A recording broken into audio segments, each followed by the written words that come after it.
So, Richard, I really liked your juxtaposition of images in this presentation, and I was wondering about the bigger picture.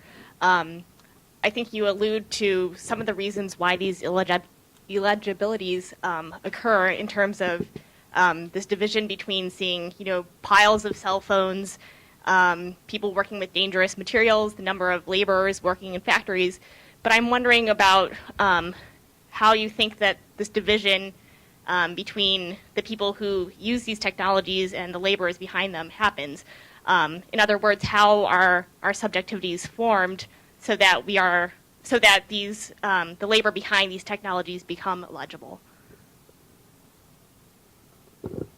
Well, one is through education, I suppose. And if you wanted to begin in the classroom, I would say for me, it could begin in the classroom. It begins with presentations like this one, discussions like this one. Being invited to talk about these subjects usually inspires people to go and look more on their own. But in terms of incorporating into your own sense of yourself a relationship to these issues, it really has to just be brought out into the open. I don't think it's brought out into the open for a number of reasons, and that has to do with the advertising and marketing of these technologies. You're not going to say, oh, by the way, you're holding 200 compounds of chemicals that we don't really know how they interact when they're put into the environment. Oh, and yes, by the way, there are radio frequencies that really could damage your brain. And the SAR rating on your Apple iPods or your Apple iPhone is very high compared to my LG. Nobody wants to hear that. You want to hear that you're going to be connected, that the cell phone is really cool looking, that it adds something to your image, your self-image. It's the question of style usually overrides the question of material components of a particular piece of technology. We don't want to know what's in this MacBook. We want to know if it's connected in this room so that we can look at our email while we're sitting here listening to talks and stuff. Our immediate connection is not with the materiality of the technology and the division of labor. It's very far beyond our experience of the technology and the cultural products that come out of it. A political economist like me, I know it's there. You want to say, hey, this is happening, and you can despair over it if you want to, but there are also ways to talk about improving the technologies, improving the well-being of the workers who make these things, and becoming more involved. But that means, of course, then doing something you're not already doing and adding to your, to the labors, to your own work as a creative person. It's something additional that you have to do. Nobody wants to do more work. But a political commitment is something that requires, more effort. So, there's more to say about why we don't see it, but maybe that is a good start. Okay, I have a question which is to do with sort of from the point of view of organizing, and I'm trying to connect the first part of your talk, the second part of your talk, because you're talking about kind of how hard it is for women to break into IT on one hand, and then you're talking about the conditions of where where the technology is produced. But from the point of view of organizing, how do you, on one hand, organize against discrimination, for women trying to get an IT, and also at the same time organize in solidarity with those people in the sweatshops? Because what I worry about is that, I'm thinking of what Angela said about the kind of stereotype that people working in the creative industries are an elite. And how do we? And I felt like there are times with your presentation. I felt like it was getting very close to a binary between greedy consumers and oppressed producers. And so I'm wondering, how, from the point of view of organizing, how do we make sure that we work on both without creating that binary opposition? Well, I would never. I mean, statistically, the West is a greedy consumer. It's just greedy, environmentally speaking.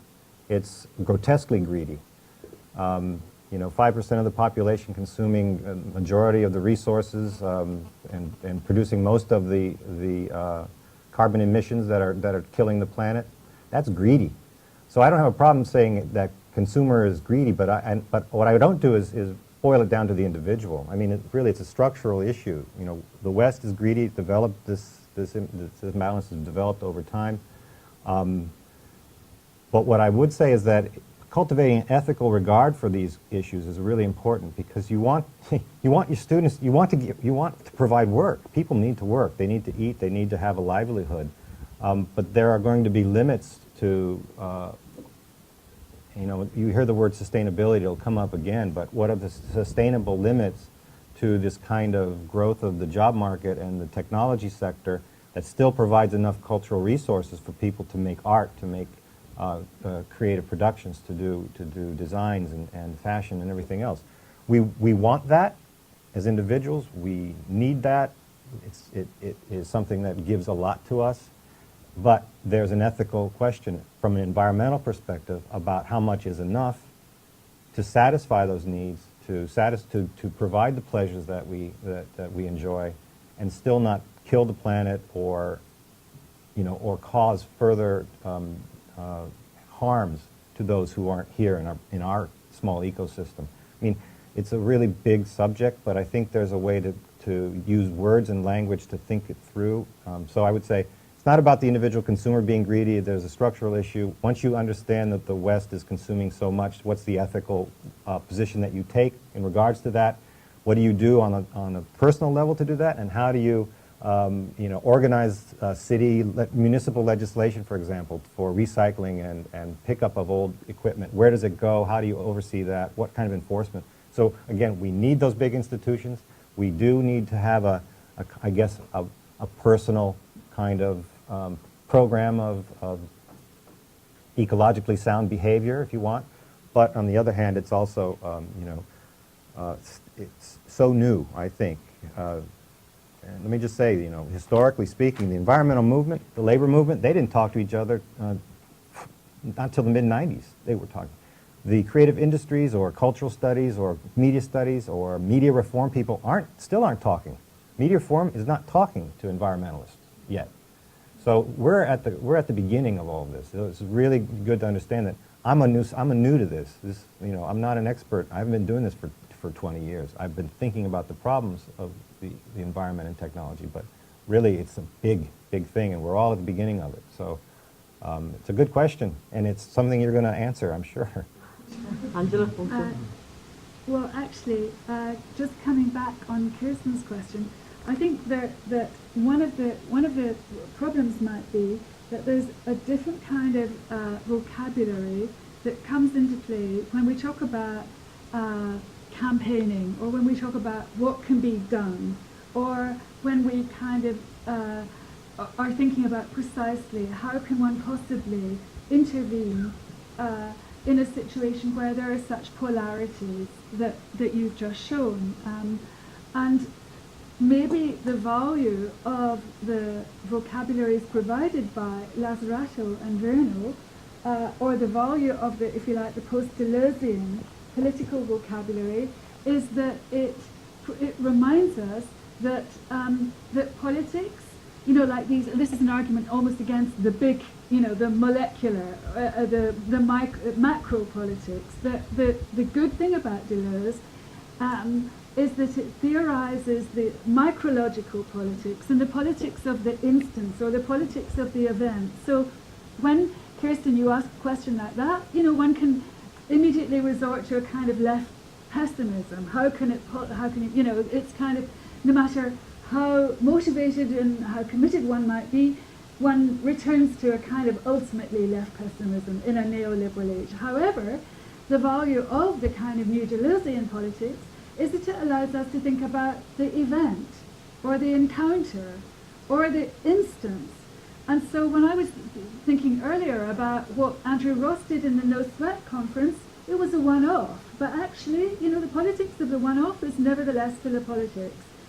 And it becomes something that produces rhizomatic outpourings. And so in that conference, there were fashion journalists of the sort that one would normally think were just like airheady fashion journalists. And there were male trade unionists, Charlie Kernahan, I think his name was, from the AFL-CIO, an old guy, kind of old labour politics. And then there were some rap stars, or there's some kind of, So anyway, it was a one-off event. And I think that your question reminded me of the kind of value of the micro-logical level of politics as well. That one needn't have to always be thinking in terms of great kind of undertakings, such as bringing together impossible kind of different people, but nevertheless, instances and encounters and events. And that's why I'm kind of not utopian, but I do think that encounters really matter. Okay, so I have two kind of related questions / provocations / comments. I'll try and make them quick. The first is that I've been reading Elizabeth Popanelli's Empire of Love, which you may be familiar with. It's about affect and genealogy and carnality.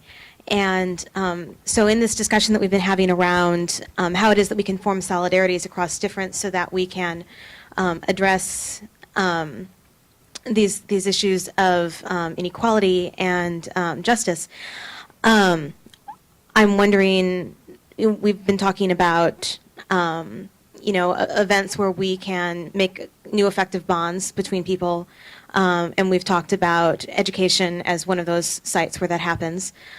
I'm wondering, I guess, then about whether or not, if anyone has any thoughts about kin-making practices, family-making practices as one of those ways that we might, if we can reformulate how it is that we think who belongs in our family, who belongs in our kin, who counts as someone that we have to care about and protect, that might be an important location of remaking, of making new kinds of solidarities that would work towards this kind of, something. And then my second is then just to point out, I think, an interesting sort of connection between Angela and Richard's talk. Angela's talk talked so much about, in an important way, how specialization is one of the things that's becoming, not viable.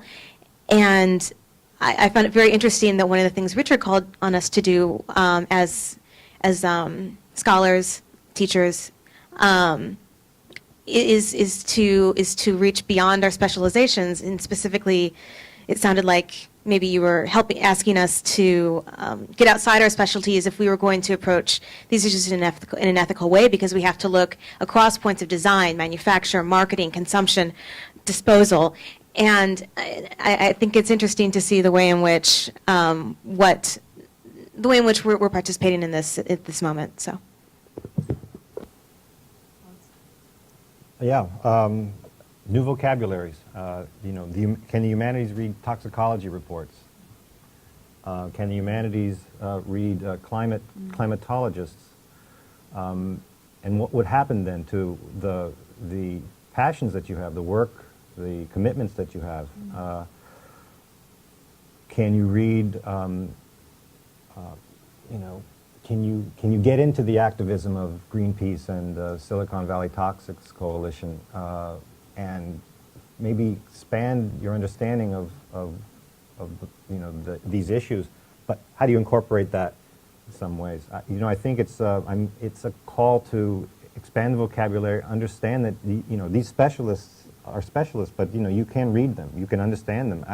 And the only reason I'm saying this is because we've had to cobble this together. Toby and I have been working on this book now for a year, and it's, where do you get this material? And because there's nobody in media studies, there's nobody in information technology studies, there's nobody in communication studies, there's nobody in the, in the more sort of humanistic side. There have been textual analyses of landscapes, of environmental themes in film and popular television, but piecing this together has been very hard. And so it has been an effort to learn a new vocabulary, to feel comfortable with,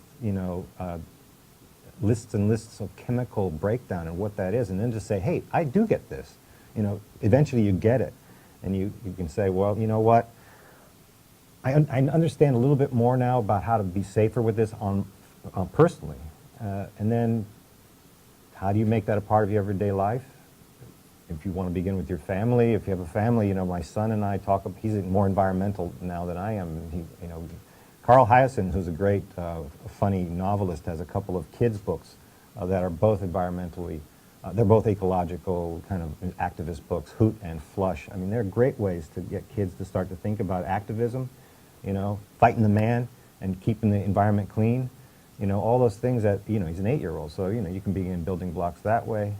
Film also helps to do that. It creates a positive resonance around these questions, and people come out feeling like, yeah, this is good, but it's going to build. So I think, the answer, as I said the other day with the labor issues, a lot of what we were talking about the day that Andrew spoke was new to people, I think. And, having that vocabulary to understand the labor movement, how unions operate, where non-union labor is affected by these changes, understanding some of the things that Angela was talking about, and more sort of survival, and coping strategies that these workers have. These are things that aren't just about sympathy for them. These are things that we're in. It's not outside. We're not transcendent in some way of these things. So, yeah, it's a lot more homework. A lot more homework. Hi. Okay. I guess the point that I'm kind of stuck on in both the presentations is the question of the exploitability of affective labor, which seemed to be the kind of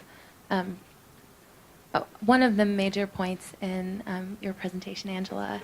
And I guess I'm wondering how the kind of strong evidence we have for the exploitability of affective labor would influence the kind of, I guess, ethical theory that's being proposed by prescribing affective labor as a type of solidarity strategy. And then the other question I had was about the way that it seems that the category of affective or immaterial labor suggests that the emoting or the feeling that takes place doesn't have a direct correspondence to necessarily action in the world or an effect in material terms, which is precisely why it's a really kind of confounding category, but also really important to look at. It has really strong effects, but they don't necessarily have this clear correspondence. And so in terms of affective labor,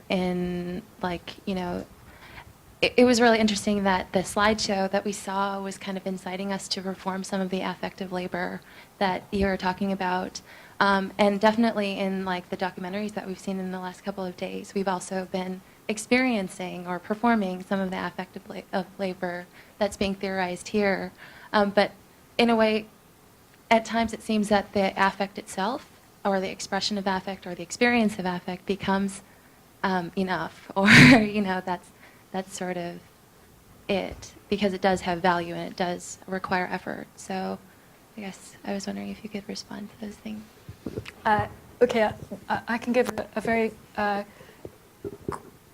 quick reply, which is that the notion of exploitation and in relation to the kinds of creative people I was talking about, well, I think kind of more general point that I didn't make relates to the demonization of leftist vocabularies, which has been such a hallmark of the last 20 years of UK governmentality. And so the very concept of exploitation, the very concept of the worker, the very idea of collectivity or of particularly trade unionism really is synonymous with where Mrs. Thatcher first of all began to win, and then where Tony Blair won even more successfully. And so there was an absolute kind of defeat of everything to do with the left, particularly in relation to workers' struggles.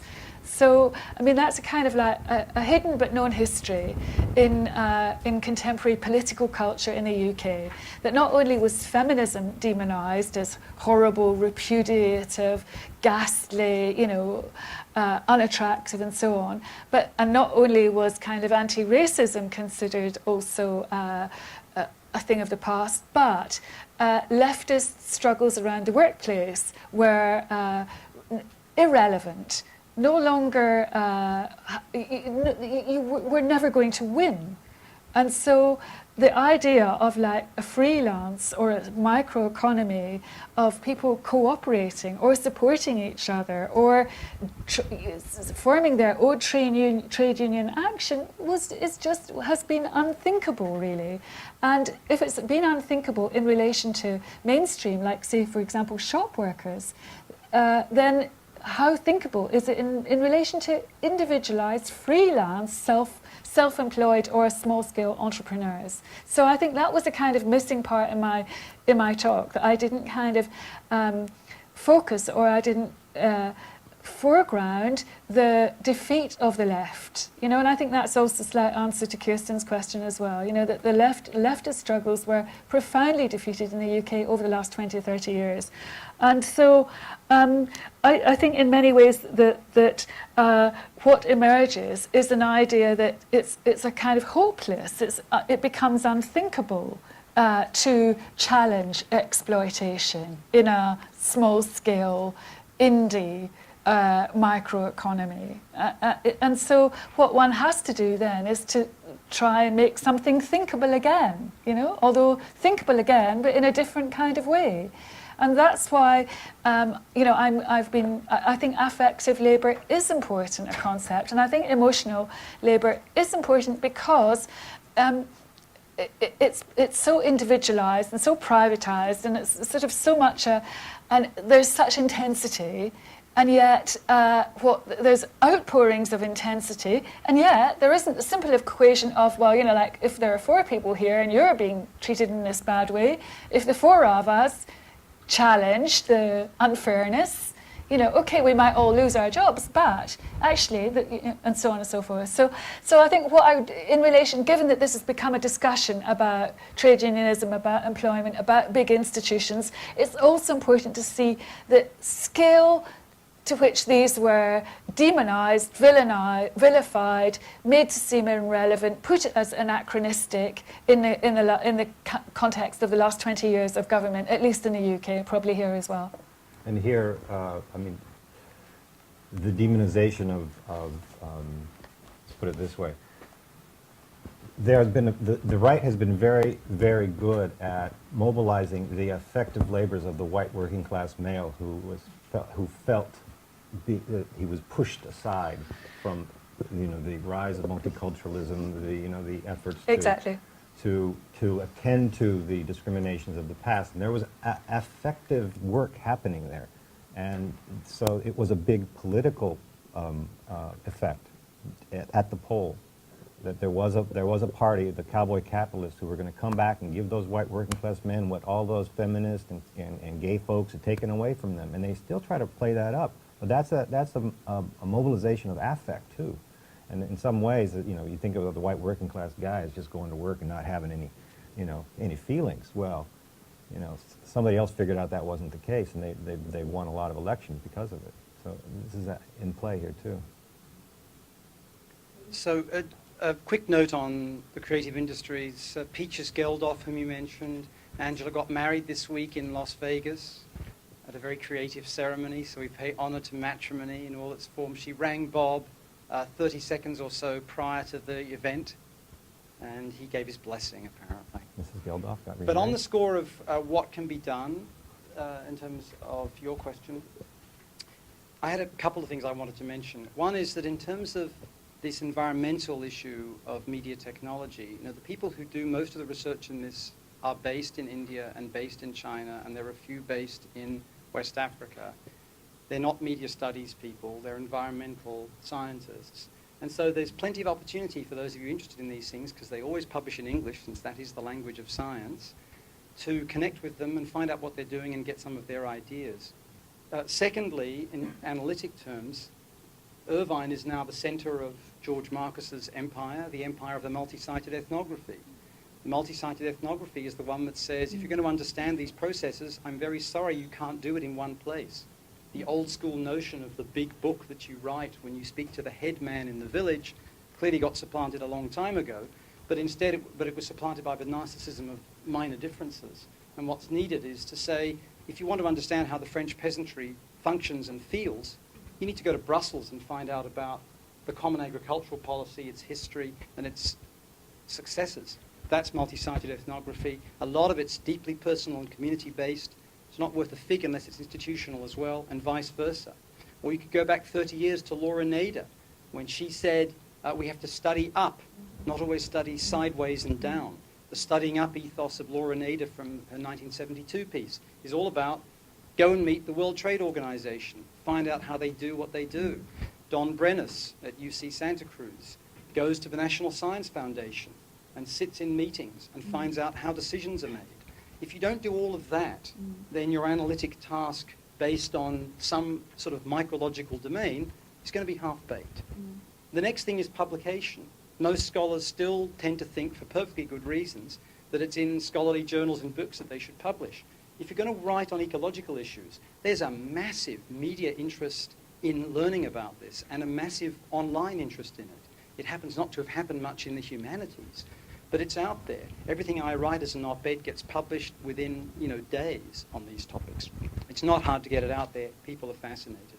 And the last thing, we're in a very privileged position, those of us who work in institutions, either as students or faculty or administrators. And here's why. You've probably seen the way in which Greenpeace and other civil society organizations have managed to get inside the skin of the major polluters. Why Dell has gone from being the worst of the worst to the best of the best. Why Hewlett-Packard's gone from being the worst of the worst to amongst the best of the best. Why even Apple is running scared. How does it do that? The same way we can. The chances are, if you work in any kind of big institution, your big institution has a major period contract with a very, very, very big media/electronics polluter. If you work in an art school, the chances are that you have special code written for you by Mac or somebody else that's unique even to your art school.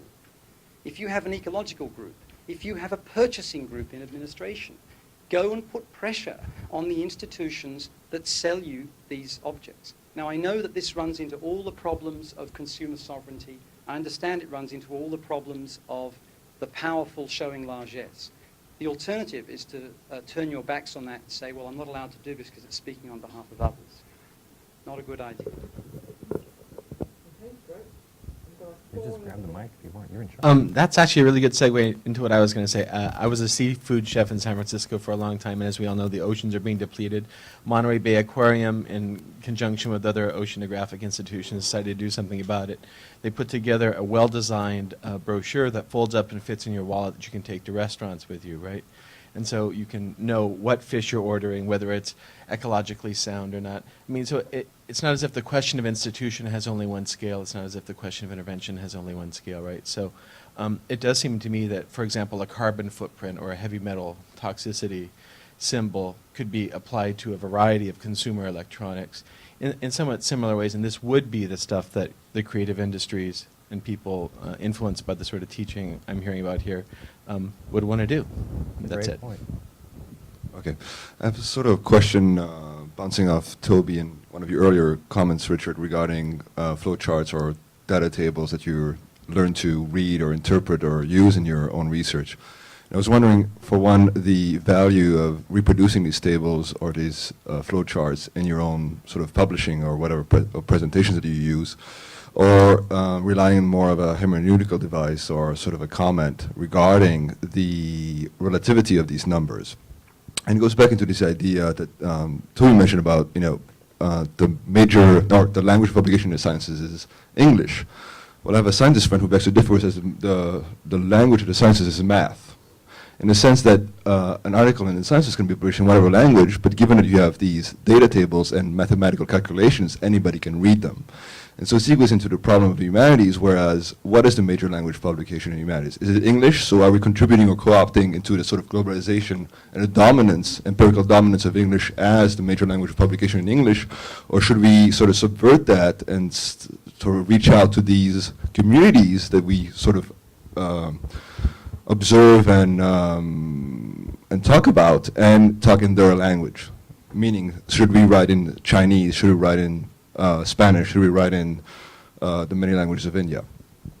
Well, Toby and I are trying to write in Spanish. We haven't crossed the threshold yet for our language acquisition, but Spanish has been one place where we've gotten a couple of things out there on the subject. But the question of style and audience is a good one. And it's not just math, but in the policy side, it's cost-benefit analysis, which is not a language that I want to learn too much how to speak, but you have to learn how to translate that. And you have to learn how to translate risk assessment analysis, and you have to learn how to translate what's called life cycle assessment, which is, and I'll talk maybe a little bit about that tomorrow, but it's kind of a modification of Taylorist scientific management, with now with a little green in it, but it's very carefully structured. It has an international standard of procedures and methods that are employed, and this is all around greening and eco-efficiency from a capitalist profit-oriented perspective, which again is a language that I don't necessarily want to reproduce, but I have to learn how to translate it in order to do the critique, because this is a critique, but it's also description and informational too. I mean, you know, there's so much empirical stuff to just lay down before we do the hermeneutical breakdown of what's happening. You know, to understand the eco-crisis, we do need to understand the science, and also the questionable work of technoscience research and cost-benefit analysis, which, again, it's just a number of different new disciplines that an interdisciplinary humanities needs to embrace if it's going to have an ecological or environmental perspective on the tools that it's using to create. So I actually have a question.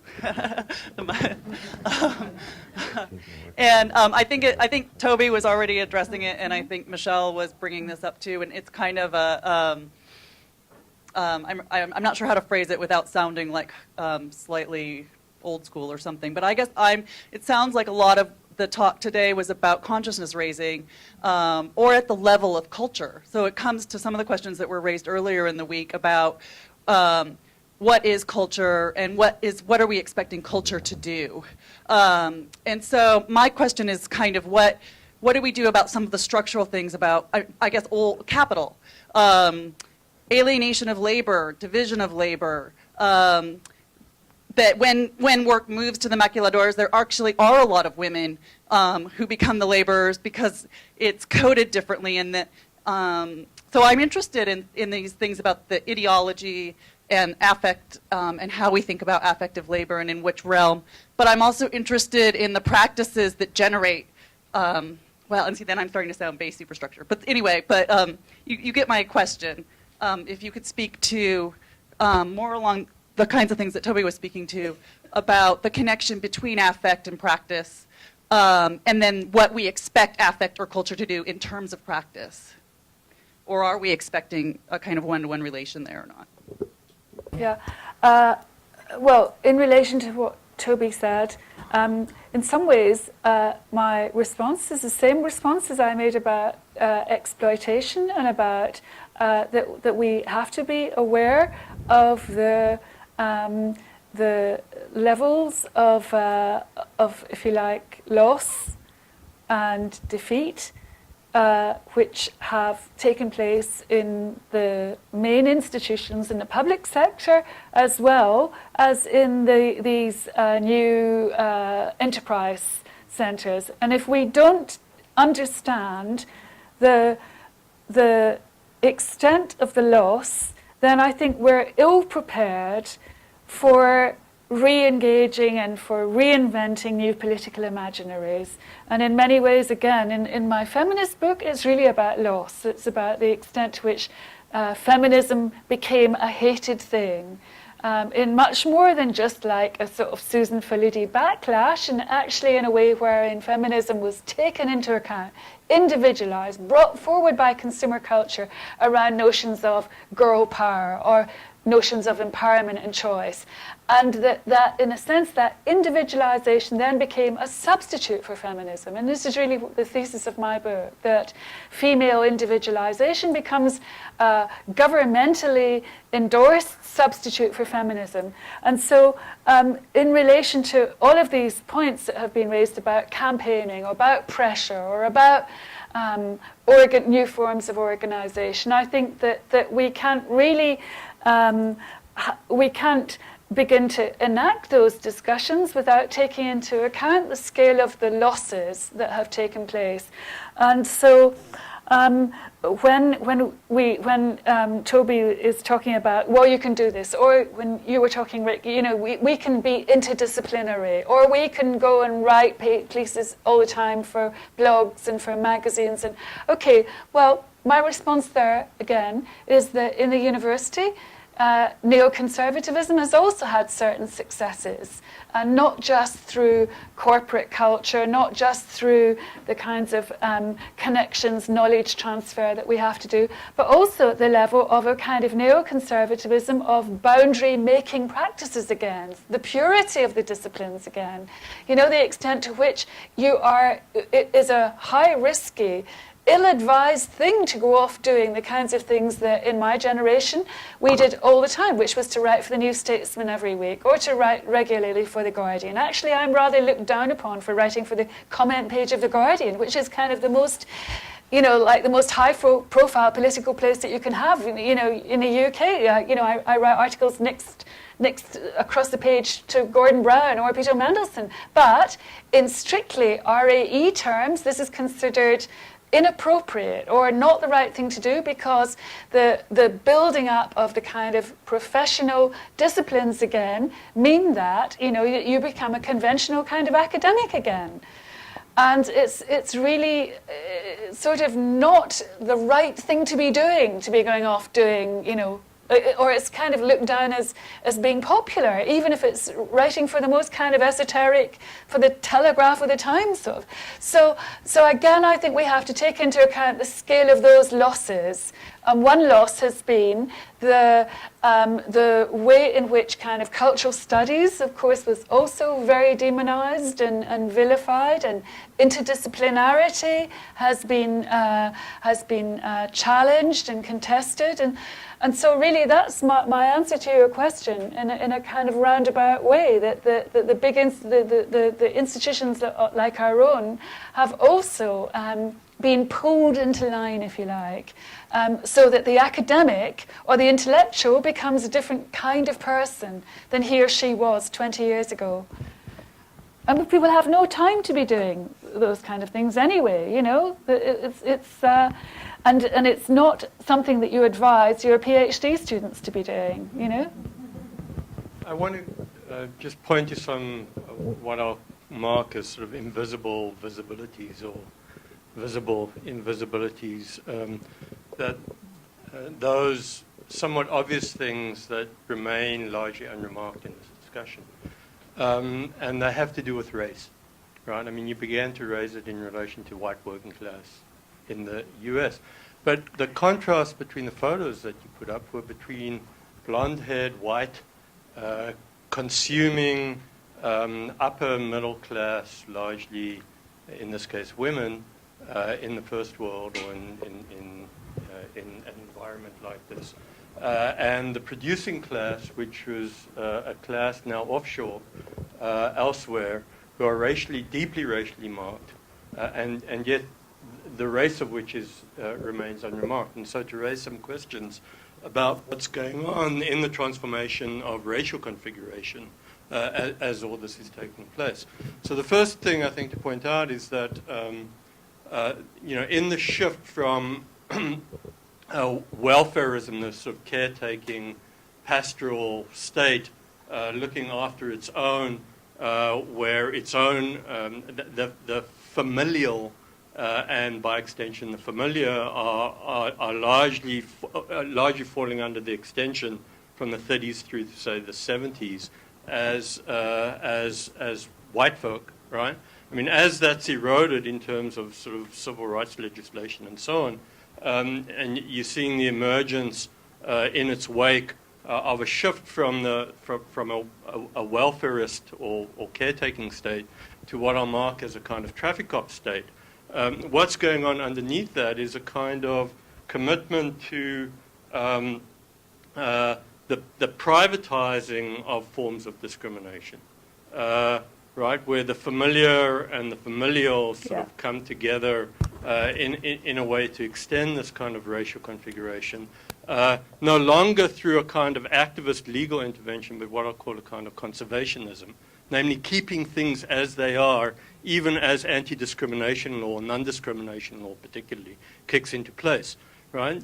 You conserve structural conditions on the ground, right? Even as the legalities give way to a kind of forms of non-discrimination at the level of the formal legal apparatus. And I want to ask what happens when you link that to forms of neoliberalizing globalization, right? When the forms of devaluation of those who are not your own, right, enable the possibility of deep notions of exploitation by offshoring the conditions of production and so on elsewhere. So Mardi Gras made in China becomes a kind of indication of that, which then raises the question of the transformation of the conception of the racial, right? Because the racial now is no longer simply phenotypically marked, right, but is a structural condition so that, you know, those in something like this nation state who have the means, no matter their phenotype, enter into the possibility, even differentiated, of structural whiteness. I mean, as somebody like Ruthie Gilmore might point out, right? Right, and structural blackness or structural racial otherness becomes the offshored, right? So that African Americans can still party in Mardi Gras, and so, you know, even as they feel guilty about that condition, and yet can say, well, in the end, I'm here to party, right? Even as the conditions of the production of these beads are maintained elsewhere. So I just wanted to keep alive the transformations in the racial structure in relation to the racial global neoliberal global in ways we haven't much marked over the past few days. It's about spatiality of work. One of the things that really struck me about the slides that you were showing was that the people in the sort of happy consumers were generally in units of like 1 or 2. There were small numbers of them, and then there were large numbers of these other people. And it's partly your issue about how do you develop collective consciousness movements, regulation, whatever you need, where people are basically working a lot on their own. And I might be talking about myself here, but you know what I mean? People are working on their own, and therefore there isn't that kind of collective physical spatiality kind of unit which makes it possible. And the second thing is, it's sort of bothering me slightly more, is that in the photos that we were seeing, we were talking about pleasure at work, which I'm really interested in, and there was a notion that pleasure at work came from the work itself. Your fashion designers, the pleasure came from the intrinsic nature of the work.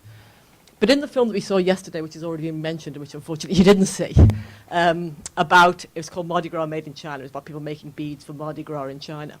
The guy who ran the factory, who on one hand talked about punishment if people did anything wrong, also said the people at work here have fun.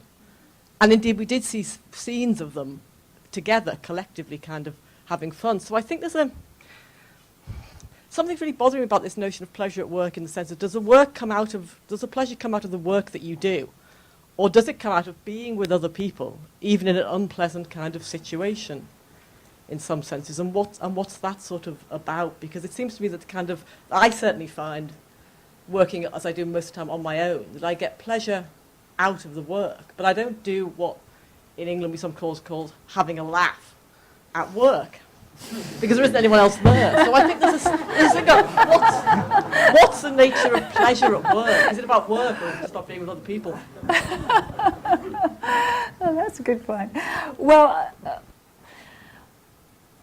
sorry, that was a bit rambling. No, you're completely right. No, the pleasure at work question, I think, is absolutely connected to for me, the shift that Lazzarato describes between work being even, across certain boundaries of class as being mundane and as being possibly unrewarding, and life itself as being the source of leisure and pleasure and reward, such as children or family life or out drinking or whatever. And Lazzarato makes the point that it was the unrewarding and dullness and monotony of work which was contested as part of the working class struggle in Italy in the 70s, that part of what the workers wanted was not just better wages, but they wanted to be able to use their mental capacities in the workplace, and they wanted their input, if you like, to be rewarded. And he then takes that argument further and says that there was what he then calls the refusal of work. That that the working class had had enough of mundane, utterly monotonous factory Fordist type work, and he uses the term that the workers' struggle at that point in Italy, which was, of course, in the 70s, a place of incredible turmoil politically, as in France, but also as in the UK, that this comprised of a kind of grand refusal of work, like let's escape from the factories of the sort that you were showing, and he says this became a part of working class struggle. Now I think that was, if you like, glossed over in labour and political analysis, that refusal of dull and boring work. It wasn't particularly attractive to the trade union movement. It wasn't a big political issue. But what I think happened was that it became a cultural issue. And also it became an intergenerational issue. And so what I've been arguing in the last few months is that notion of the refusal of work that Lazzarato described then became something that was intergenerationally transmitted from the working class mothers and fathers to their children. And again, it's like a history that hasn't really been written. I'm really just kind of like, thinking, what was Birmingham Cultural Studies about? What was Dick Hebdage's work about? What was the kind of proliferation of culture about in Britain from the mid-70s onwards? It was actually, and when you read all of these autobiographies of people like Annie Lennox, for example, from the Eurythmics, or, like what might seem quite random and not kind of so verifiable in social science terms, but if you read all the kind of histories of people that were actually very involved in the music and the fashion of punk, they were all reproduced this history, including even people like the Oasis brothers. They all said, well, life would have been the factory for me, or people like Ian Curtis, or people like, like from The Clash, or people like from that other guy who's such always drinking, The Fall, they all, fascinating biographies, they all write, and they all say, my father was a factory worker, my father worked in British Rail, and he always said to me, go off and pursue, do something different. So really, when I talk about pleasure in work, I'm both using Donzelot's Foucauldian idea that this then becomes a technology, it becomes a new rationality for, well, actually, it's really like a counter-struggle. If the working class children, who then got some access through BTEC courses or whatever, if the working class, their children are saying, we want rewarding jobs, then capital very quickly, and again, this is exactly what Virno says, it's preemptive, it jumps in and says, right, fine, find your pleasure at work, and do it in this self-exploiting way. And so pleasure at work then becomes this kind of very sort of kaleidoscoped, kind of internalized thing of, on the one hand, yes, I'll follow my dreams and I'll be a fashion designer because my mum was working in a factory. At the same time, it becomes the very point at which, the micrological, individualized point at which capitalism is saying yes, and do it without the help of legislation, without sick pay, without unemployment benefit for the months that, 15 or 20 years ago, if you were an actor, which has always, of course, been the archetypal creator, then actors, and there were studies done of actors, actors had, and still have, very good trade union legislation, equity, like they have here. But also, it was actually possible to be an actor and then to be between jobs, to sign on and to get benefits. Now that has been utterly and absolutely removed. So that's what I mean about pleasure at work. So it's not really a full answer to your question. But I think that the very good point you make is about spatiality and aloneness and solitude. And I would again say that aloneness, I think Wendy Brown also theorizes the aloneness of neoliberal individualization. That there's a kind of, there's a loss there as well. The loss of having a laugh in the workplace, the loss of sociality and solidarity. So that gives us another way to theorize that which is lost, which is the loss of solidarity. The fact that work not only must be interesting, must be rewarding, and then, there's this incredible kind of personalization of failure, which Sigmund Bauman talks about. You must try harder.